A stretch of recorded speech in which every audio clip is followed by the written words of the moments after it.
Welcome to another edition of the UTPA Men's Basketball Show. My name's Jonah Goldberg. This is the one and only Dan Hipsher, head coach of the UTPA Men's Basketball team. One game for the Brogs this past week in their final warm-up before the WAC tournament as they took on Grand Canyon, fell in overtime, 79-78. And Coach, this is just, there's been a few of these this season, one of those games that right there had every chance to win. Well, no doubt. I mean, played well enough offensively, but defensively had, pretty good first half, and then had trouble getting them stopped in the second half. And even in the first half, we shot 33%, they shot 26%. So, tale of two halves, tied 23 all, I think. And then second half, both teams shoot near 60% and 44 points apiece. So 67 all at the buzzer and then go overtime and get outscored by a point. But, we have a guy at the free throw line to tie it with 4 seconds left and just didn't knock it in. And in the game, your seniors really seemed to come up big.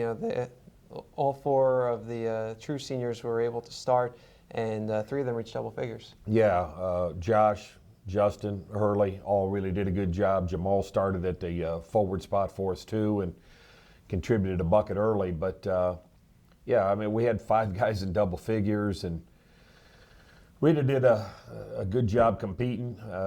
Got beat up on the board a little bit inside by Larson. He's a load in there, but again had opportunities. Probably the biggest play of the game is we're in transition, get a drive down the lane and drop off a layup, and Hurley dropped it off to Cleveland. And at first during the game, I thought that, Josh had just missed it, but Hurley actually threw it at his feet. So it would have been very hard for him to get down and catch it. And that would have gave us a 1-point lead, I think, with 11 seconds left. And, just didn't quite make the play. But give them credit, too. The Alexander kid they have can really stretch the defense and shoot the ball, as can Davis and Garrison. And we did a great job on Garrison. But Kelly and Larson, they just kept going to. And again, like most of the size in the conference, no matter how much we double or what we do, it's hard to get those guys stopped. For a while there, it seemed like he was the only one who was actually going to be scoring. Grand Canyon was one of their first 12 from the field. Larson had that bucket, and I think he had 4 of their first 5 baskets after you guys played some great defense in that first half to hold them to 26%. And, the other guys came on later. They ended up with 4 in double figures. But early on, it really seemed like he was going to be the only one. And if he's the only one, well, then you can win. Well, exactly. And they're such good three-point shooters that you have to commit time out there with those guys. And Larson's a good passer, does a good job. But he got 2 or 3 traditional three-point plays that hurt us and was very, very good in there. But, again, we were outscored 17 points at the free throw line. So they got to the line 40 times because of his physical inside play, and I don't know why else, but they did get there a lot, and we didn't get there quite as much. Yeah, if I were to compare all the shooting percentages, you outshot them at every facet. You'd probably look at it, and if I didn't tell you the score, you'd probably say UTPA won. Then if I just told you the free throw numbers, in a vacuum, you'd say Grand Canyon won, so it ended up being a 1-point game. 30 for 40 was Grand Canyon, 13 for 20 UTPA, and that's always a tough differential to overcome. You almost did, though. Well, no doubt about it. We had 7 more field goals than them. We had 2 more threes than them. We just, like I say, 17-point differential there was a big part of it. The assist to turnover was almost even. The rebounding was pretty even, but they got to the line and we didn't as much as we needed to. Shaq Hines, 21 points, 10 rebounds. He had one of his best games. Well, we really kind of went into a triangle game the second half and got the ball inside to him, and I think he was 0 for 4 at halftime maybe, and gave us 7 for 11 in the second half with 7 free throws. So, did a good job there and really played well. And again, a double-double for him. And, he's a very good motion player, and he's a hard matchup. He can score inside. He's getting to where he can make some jump shots and drive the ball. So, we get 21 and 10 out of him, which is a great night. And Shaq Boga played just about, if not every single second out there at your point guard position. Yeah, we just, with Javon being down, he's our backup. Javon always kind of slid over to the point, and with him being down, Shaq's got to play an exorbitant amount of minutes, played all 45 and never came out of the game. But 20 points, 7 rebounds, 4 assists, did a great job for us. And, then, as you said, Leathers and Hurley. Leathers hit a huge shot at the end of the game to tie it, Yeah. and Hurley gave us some buckets too. Yeah, Leathers, 2 3-pointers, was almost 3 3-pointers. He had the really close one in overtime that I've stared at the replays of several times. And folks, if you want to see a slow motion zoomed in replay, make sure you watch Brown Country this week, and then you can decide just how close Leathers was to hitting a 3 that would have tied it instead of a 2 that made it a 1-point game. But it really seemed that he found the stroke. I think it's the second straight game he's reached double figures again. And I know he's a guy you've been looking for to come back alive after he had the strong start to the season, and it's the best time for it to happen, right? No doubt. He needs to get some confidence in his three-point shot, and seeing him go 2 for 4 was big after coming off 0 for 5 at Utah Valley, and he had really good looks there. So he needs to stretch it out for us and make a few of those, and glad to see him do that. And then Hurley made a couple threes, but there's poor Hurley early in the year. I remember at the free throw line against Houston, a chance to tie it or get really close, and he struggled to make them. And same thing in the last game here, 3 for 6 at the free throw line. But he gave us some good minutes and defended Garrison, I thought, really well. And Josh Cleveland gave us a solid inside game. Yeah. Johnson's 14 points, that ties a career high. Cleveland, he's been playing some of his best basketball recently. Yeah, he's doing a good job scoring at the basket, shooting a good percentage. What I got on him, and he got a little better in the second half, is getting on the offensive glass for us. There's great opportunity for him to get on the offensive glass, and he got a couple and put them back in the second half that were big for us. Well, the regular season over now. Bronx head to the WAC tournament. Bronx are the 8th seed. They'll take on top-seeded Utah Valley. That's in the quarterfinals on Thursday, 2 p.m. Central Time. We'll have an audio broadcast at 956sports.com, as well as a video broadcast will be available through the WAC. We'll have a link to it on our website if you want to watch. We understand. We just ask that you mute the sound and turn it up on 956 Sports. Utah Valley, a team that you're eminently familiar with. You just played them a week and a half ago, so really no secrets between these two teams. No, it was a slugfest over there, 45-42. Both teams had trouble getting the ball in the basket. Both teams guarded each other well, and again, they made a few plays at the end and beat us. But we had a couple good looks to take the lead and tie it late in the game. But very smart team, very veteran team. Their group of seniors, Aird and Enos and Hunsaker. Those guys have been through the wars, and they make big plays at the end of the game. But again, at least they're not one of the teams that has just physically outsized us like some of the teams in the league have. So right now we're anticipating, playing well and getting into that second round game, and even our matchups there, if we could continue in this thing, the big teams that have really been a bother for us,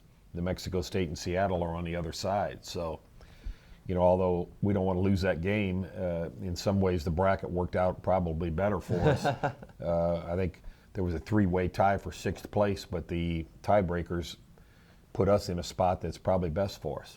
Yeah, the best part is the two teams that you just mentioned, New Mexico State and Seattle, they play each other in the first round. So, you go in, and if you make it to the championship, at the start, there's a 50% chance you'd face one of those two teams, but you already know that one of them is going to get knocked out. So, and then well, as you look at it, Jonah, the 3 and 4 seed, Chicago State and Kansas City, we swept. Yep. So, the 5 seed Idaho could have been a sweep either way. It was double overtime and single overtime. Yeah. So, the ones we struggled with, the Mexico State and Seattle, because of their size, they're gone. So, one of them's going to be out of it. And so now you're looking at a 1-game match if we can progress ourselves through this thing. And it's going to be an interesting tournament. I know there's seeds up there right now, but I don't know that they mean a lot. I do think New Mexico State is, the biggest, most talented group out there, but on a given night, other teams have gotten them. Yep. So it's going to be an interesting tournament and very, very competitive. And of course, one team that got them is a potential second-round matchup, Chicago State and New Mexico State. And now that we've said that, Bakersfield and Seattle will probably play each other in the semifinals. But that really just speaks to the parity. But the point is that you know, if you make it to the championship, you really have no idea who you're going to face at this point, which makes it fun for trying to figure out your scouts. No doubt about it. You know, it's you know, with Kansas City and Idaho coming the next day, but you know, now you pretty much know what they're doing. Nobody's changing what they're doing. You know their personnel. You know what's going on, and it really comes out to in these situations, to me, more how you play. You know, do you take advantage of the shots and opportunities, and defensively, do you stay sound and play by your rules and rebound the ball and take care of the basketball and not turn it over? You know, different environment, bigger place, bigger court. You know, you just gotta get used to playing in a little bit of pressure. And as I told our kids, you know, this is a one-bid league this year, so the NCAA tournament for us starts Thursday. Yeah, that's a good way to look at it. And you know, you mentioned a big arena, Orleans Arena seats, I think about 8,000 or so.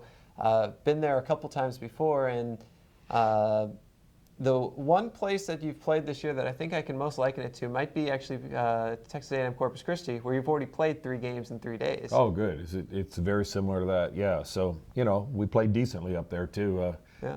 Not that last night, but but then we actually did come back in that one. But yeah, it's good. And again, you know, the way we've shot the ball, I don't know if it's all background or anything. It might be good if it's a little different. So it might help us. Yeah, it's got that one end zone that doesn't have like the regular grandstands in it. I don't remember if they set up seats there. I remember Corpus set up a few. I don't remember if the Orleans does. That's where their video board is. It's high up on the wall, kind of similar to what you have at the field house, just a little higher and a little smaller. Right. So there's definitely similarities in places you've played already.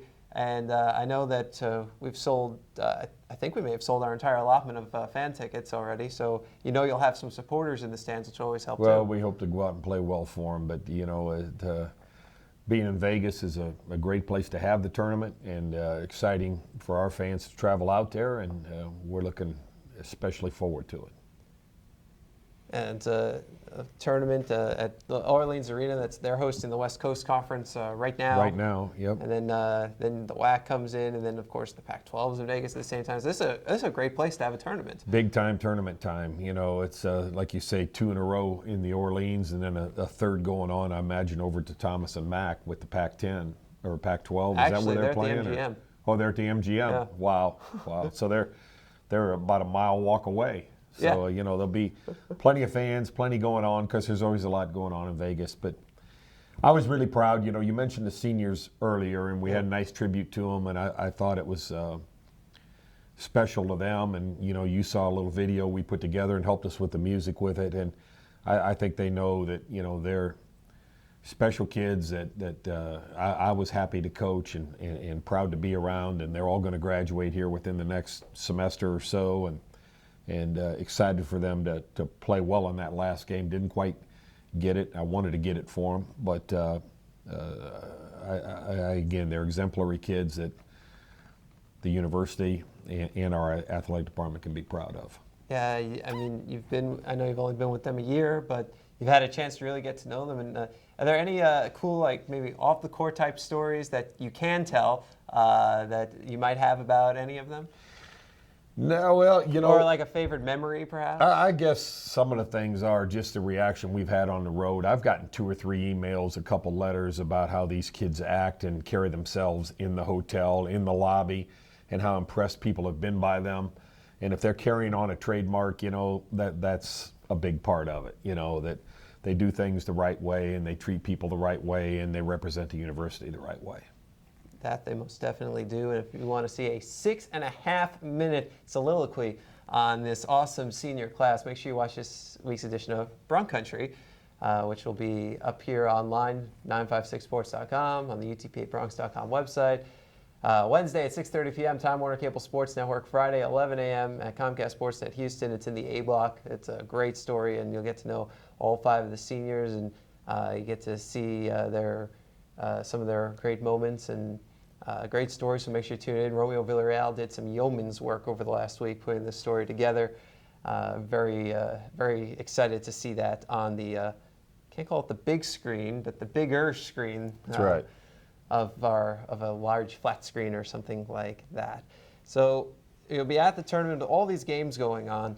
Now, what kind of schedule do you and the other coaches put on, and then the student athletes too? I mean, obviously it's spring break, so I guess they don't really have homework or anything they have to worry about. So you could sit there and watch basketball all day. Do you do that and stare at all the other opponents? Well, we'll watch, especially the guys in our bracket that first day, and we'll get a good look. We're going to know where we're at first. So, right. I mean, we're either in or out, but I'll personally watch basketball regardless. Yeah. But, it's, there's a lot of scouting and game prep stuff involved. But, we'll get there tomorrow, 1 o'clock. We practice at 2 o'clock over at Durango.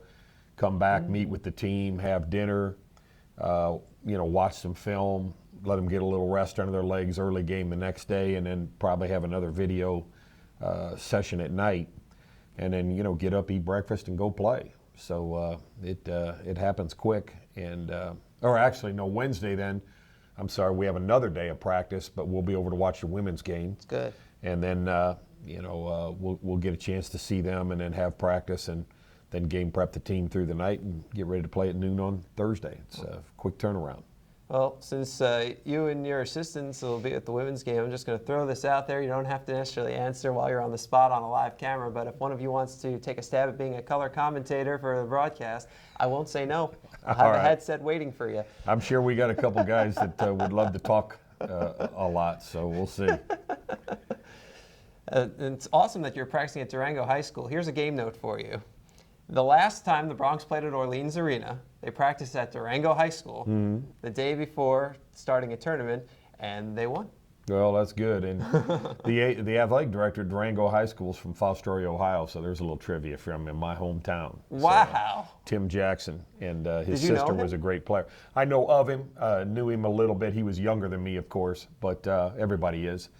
But his sister was the best player in the history of women's basketball at Fostoria High School. So good guy, and looking forward to seeing him. That's awesome.